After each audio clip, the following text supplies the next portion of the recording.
Nagawa mo talagang pumasok dito. Pinapahanga mo ko, ha? Sino ka ba? Ako?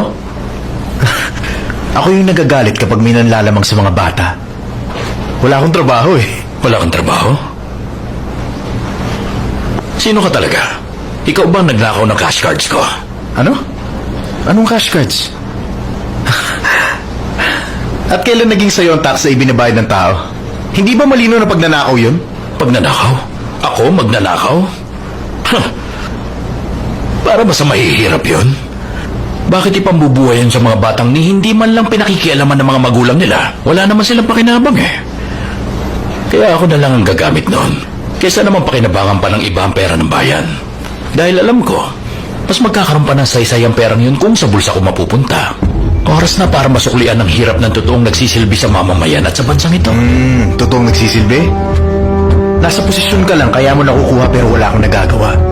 Napakabata mo pa para magsalita na parang marami ka nang nalalaman sa akin. Pinoprotektahan ako ng batas natin kaya hindi mo ako magagalaw. At bakit? Dahil may kapangyarihan ako na hindi mo makukuha kahit kailan. Ganun na may kapangyarihan. Kaya lahat gusto magkaroon nito. Kaya kayo, wala kayong magagawa. Mahihirap. Congressman, kami na ang bahala sa kanya. Umalis na kayo.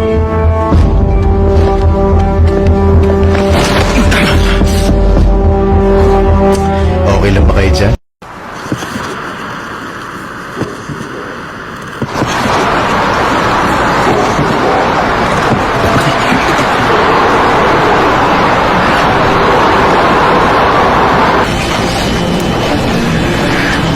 At 13, I joined 419 na pinaka-successful sa Korea.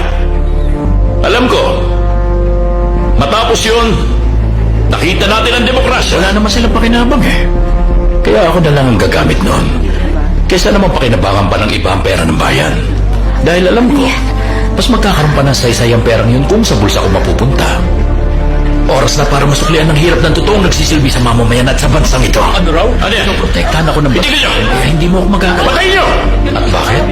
Dahil may kapangyarihan ako na hindi mo makukuha kahit kailan. Ganun na may kapangyarihan. Kaya lahat gusto magkaroon nito.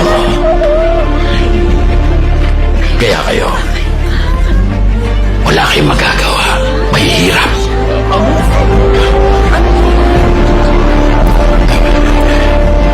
Para ba sa mahihirap yun? Bakit ipabubuhay yun sa mga batang ni hindi man lang pinakikialaman ng mga magulang nila?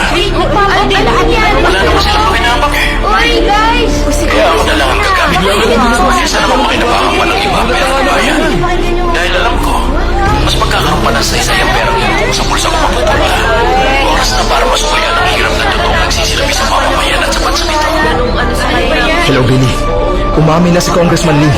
Dito mismo sa anniversary ng publication. Mag-request ka na ng warrant. Basta mo. I'll go ahead. Itago mo si Congressman. Bahala ka na sa gagawin mo. Basta bilisan mo lang. Huwag natin itong hayaang makalabas sa media. Yes, sir.